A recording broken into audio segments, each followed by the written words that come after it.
Hello, Habs fans, and welcome back to this week's edition of the Habs Fan Forum. I'm Ben Dankiw, and this is where us fans get to have our voices heard. All right, so let's talk about those Montreal Canadiens.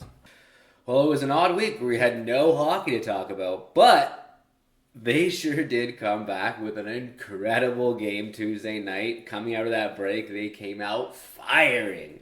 I'll get to that because in the meantime, we actually had all this amazing stuff happen that we can talk about other than just games.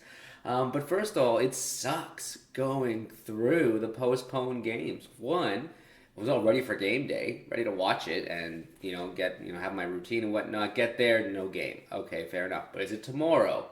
Is it later this week? Then they cancel the whole week. Fortunately, it's over. Hopefully, there's no more of that. I guess Mark Bergevin was just like, all right, well, no hockey, so I'm going to give them all something to talk about. One, does the Eric Staal trade. Love the trade. Honestly, he's just an OG player.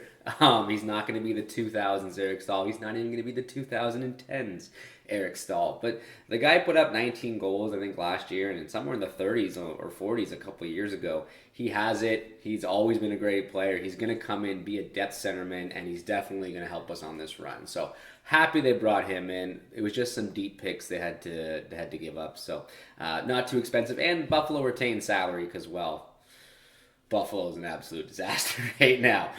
He is going to play better than he did in the mess that is Buffalo while he's at Montreal. I predict that. Other than that, we had some prospect updates. I'm pretty happy Jordan Harris signed to do another year at college, or didn't sign to do another year at college. I think it's the right move.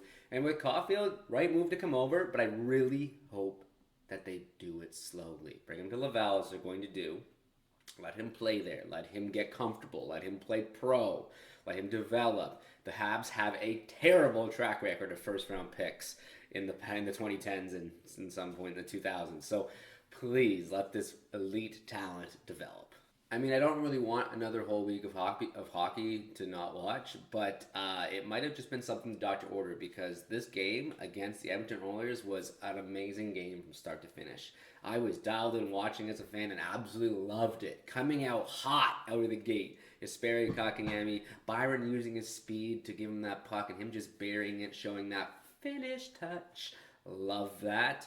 And honestly, the first 5 minutes, I can't even count the scoring chances. There was two bars. We had, a Weber bar. We had a Petrie bar. We had countless looks and scoring opportunities. Happy Lecky was able to bang that in. He's been kind of in the doghouse for some reason previously in the past, probably not scoring, so put two and two. But he gets that second goal because of all those chances. If we don't score a second goal from this, I was going to be rattled because they were just swarming the Oilers, and of course they get rewarded. The chances actually keep coming. I don't know what the chance percentage is between Montreal and Edmonton, but that game was just fully dominated by Montreal. It was so much fun to watch. Nice to see Galley get to bang in a typical Galley goal, and Tatar score a pretty typical Tatar goal with that release from the hash mark there. So an all around great effort. That first line was firing. Deneau, Tatar, Galley. They had those Corsi 4 percentages and goals expected percentages from the previous year where they've shown they're at the top of the league. So keep playing like that, and I won't be talking about this Deneau contract very much right now. In terms of player trending up and trending down, it was a hard one this week. Weber looked great. Across the board, I could probably go through every single player and give you a positive attribute of how they played. The only, I guess I'm going to say down, Drouin didn't stand out to me. He had the opportunity to stand out. He didn't. Let's shout out to Suzuki on that no-look spin around pass to him. But in terms of standing above the crowd, meh. And Frolik, same thing. He got inserted in, his first game. Happy to see him in the lineup.